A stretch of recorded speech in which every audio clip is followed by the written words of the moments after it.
L'alcool et la sexualité font-ils bon ménage? Y a-t-il des avantages à consommer ou à rester à jeun pour entrevoir un câlin plus?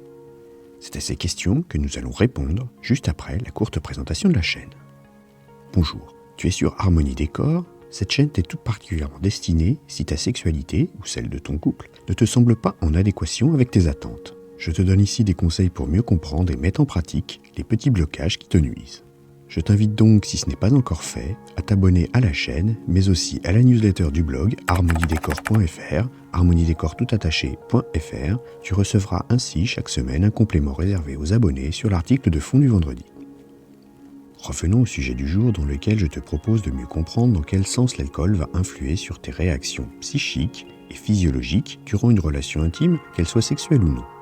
Il existe ainsi des effets à court et long terme. Certains peuvent être positifs, d'autres un peu moins. Je vais décrypter tout cela, mais commençons par les effets positifs d'une absorption d'alcool. Ce que l'on peut consommer est évidemment dépendant des goûts de chacun. Il y a quand même certains breuvages qui ont des connotations plus sexy que d'autres. On pense tout de suite au champagne, évidemment, comme la boisson alcoolisée de l'amour, mais il ne fait pas toujours l'unanimité. A contrario, certaines boissons donnent plutôt une image de copinage plutôt que d'amour. On pense soit à la bière par exemple, ou encore aux alcools forts tels que tequila ou gin, qui ont une forte connotation festive. Entre les deux, il y a tous les alcools purs. Ce sera à chacun de voir ce qu'il souhaite donner comme image à sa soirée. Cela peut être du vin, rouge, blanc ou rosé suivant la saison, très romantique, de l'alcool plus doux comme le cidre ou le poiré pour une ambiance plus zen, ou encore un vin cuit pour quelque chose d'un peu plus relevé. Je recommande aussi, pour changer un peu, de penser à un petit cocktail que tu auras pu concevoir. Il en existe de multiples recettes. Ils sont aussi faits pour tous les goûts et apportent un petit parfum d'exotisme à la soirée. Dans la description de la vidéo, tu trouveras un lien vers la recette d'un punch maison martiniquais très agréable que je t'offre. Il faut cependant faire très attention. L'idée est de commencer tout juste à éprouver les effets de l'alcool et non pas d'être complètement bourré et ne plus avoir aucun contrôle de soi. La quantité absorbée va donc dépendre de tes usages vis-à-vis de l'alcool, du fait de manger en même temps, de la physionomie de chacun et de sa résistance à l'alcool. Pour que cela reste festif, je te suggère de t'arrêter dès que tu ressens les premières conséquences. En effet, ce seront les premières gorgées qui commenceront à produire leurs impacts sur l'organisme et comme tu auras continué à boire avant de t'en apercevoir, ils continueront à produire leurs effets après quelques temps. Surtout, ne va pas plus loin qu'un verre supplémentaire, voire 2 au maximum après avoir ressenti les premiers effets. Sinon, les avantages d'une consommation alcoolique disparaîtraient et tu ne supporterais que le négatif d'une prise d'alcool. Après avoir vu quoi boire et en quelle quantité, voyons maintenant quels sont les incidents intéressants sur le plan sexuel d'une prise d'alcool. L'effet premier de l'alcool sur la personnalité est de faire tomber les inhibitions sociales. Avant d'expliquer en quoi c'est intéressant dans le cadre de la sexualité, je vais te décrire ce qu'est une inhibition. C'est, d'après le Larousse, une absence ou une diminution d'un comportement qui, dans une autre situation semblable, aurait été présente ou plus forte.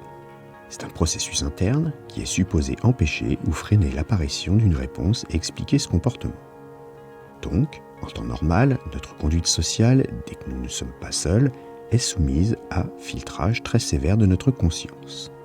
Ainsi, on ne dit pas directement ce que l'on pense par exemple. Il sera donc plus aisé d'exprimer le fond de sa pensée et de dire des choses qui ne seraient pas nécessairement sorties aisément d'habitude. Cette inhibition du contrôle social va aussi avoir pour effet de permettre un meilleur lâcher-prise. Ainsi, les gestes ou les paroles que l'on osait entreprendre vont alors se produire plus facilement. Tu seras capable de beaucoup plus d'ouverture d'esprit que d'habitude. Tu deviendras en outre beaucoup plus entreprenant ou entreprenant. Et, à l'opposé, tu te laisseras aussi bien plus facilement faire, par plaisir sans opposer de résistance tant que cela ne te procure pas de mal. Pour finir, la langue va plus facilement se délier. Ce que tu n'arrivais pas à dire va alors surgir plus simplement de toi. Tu seras plus direct dans tes propos. Les mots, parfois un peu crus, pourront dépasser tes lèvres qui jusqu'à présent restaient en prison. Tu risques plus facilement d'exprimer tes sentiments profonds sans trop de filtres.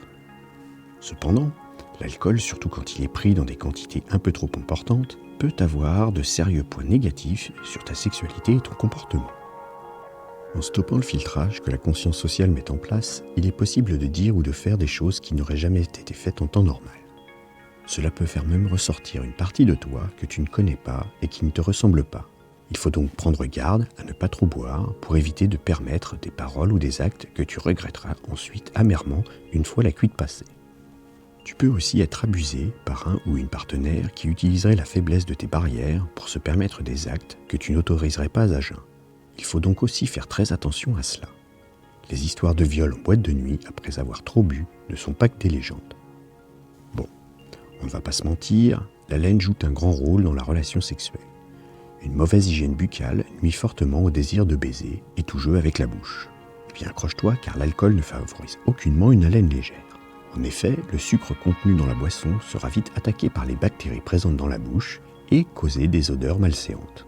Je peux te conseiller de te brosser les dents, mais après quelques verres, tu n'y penseras même plus. Un autre effet négatif de l'alcool, c'est qu'il déshydrate. En effet, le corps qui va lutter contre l'éthanol, c'est le constituant de l'alcool, va puiser dans ses réserves d'eau pour dégrader la molécule. Or, le corps a besoin d'eau pour continuer à fonctionner, et donc ce sont les besoins non vitaux qui seront privés en premier d'humidité. Il ne faut donc pas t'étonner de constater que ton vagin est plus sec ou que celui de ta partenaire ne glisse pas autant que d'habitude. L'utilisation d'un lubrifiant pourrait s'avérer utile, mais y penseras-tu dans cet état ? Tout le monde n'est pas confronté aux symptômes de somnolence de l'alcoolisation, mais bien souvent cela a quand même tendance à te plonger dans un sommeil rapidement.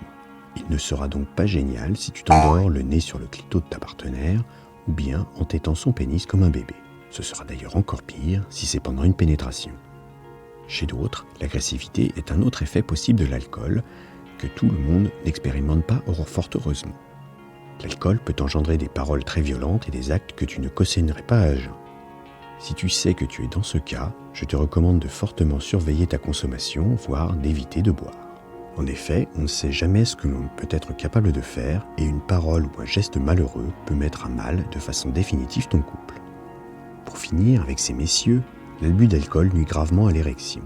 Plus l'absorption est importante et plus tu peux avoir de difficultés à bander dur et longtemps. Il est donc crucial de ne pas trop abuser si tu ne veux pas passer pour le plus mauvais coup de la soirée. Je ne parle même pas des effets parfois nauséeux qu'engendre l'alcool, tu comprendras vite qu'ils ne sont pas très intéressants.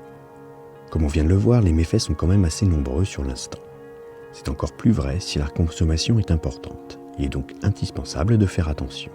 Toutefois, si les effets positifs sont aussi très attrayants, il est facile de tomber ensuite dans le fait de ne pas pouvoir s'en passer pour réussir à faire et dire certaines choses. Mais l'alcool étant une drogue addictive et dure, cela peut ensuite entraîner une dépendance néfaste. Tu dois donc commencer à t'inquiéter sérieusement et à ralentir la consommation si tu n'arrives plus à faire de galipettes sans avoir pris de l'alcool. Il serait même préférable de stopper rapidement. Ce n'est pas un comportement normal, cela indique alors que quelque chose ne va pas. Il est possible parfois de prendre un petit verre pour s'amuser, pour avoir un câlin un peu différent, mais si cela devient une habitude, c'est signe d'un problème plus profond sur lequel il faut travailler. Un coaching personnalisé est alors à mettre en place en urgence. Voir en description pour me contacter à ce propos. L'alcool, dès les premières prises, a aussi pour effet de détruire les cellules cérébrales. Alors oui, on en a des milliards. Certaines sont actives, d'autres moins. Un verre de temps à autre ne fait pas grand-chose. Mais une consommation régulière va finir par te dévorer le cerveau et le ronger jusqu'à ce que tu ressembles à un zombie.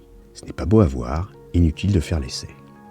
Ensuite, non seulement tu risques de devenir un zombie, mais en plus, cela va faire fuir ton entourage et tu finiras seul, avec ta bouteille, comme dernière maîtresse. Ton unique but, en te réveillant péniblement des effluves de la veille, sera de trouver ta prochaine bouteille que tu pourras t'enfiler et ainsi de suite jusqu'à ce que la cirrhose t'emporte. Comme tu le vois, rien de très agréable. Donc, ne va pas jusque-là, contente-toi de petites prises récréatives espacées. Certains ou certaines peuvent avoir des prédispositions pour une addiction plus rapide. Il faudra être d'autant plus vigilant. Et puis, si tu sens que l'alcool n'est pas pour toi, ce n'est pas un problème. Tu peux parfaitement avoir une belle sexualité épanouie et pleine de plaisir sans jamais boire une seule goutte d'alcool. Il suffit simplement de réussir à lâcher prise. L'alcool peut cependant être une alliée, si prise avec modération et en toute connaissance de cause, pour débloquer légèrement la situation. Alors n'oublie pas, dans la description de cette vidéo, je te laisse un lien pour aller découvrir un punch fait maison dont je te donne la recette. Tu verras, il est délicieux. Merci d'avoir écouté cette vidéo. Pour aller un peu plus loin et rejoindre le cercle des fins connaisseurs pour une sexualité épanouie, je te conseille de t'abonner à la newsletter tu retrouveras l'article complet, il te donnera plus de conseils et des astuces. Abonne-toi à la chaîne, active le petit pouce bleu, éventuellement ajoute un commentaire et à bientôt.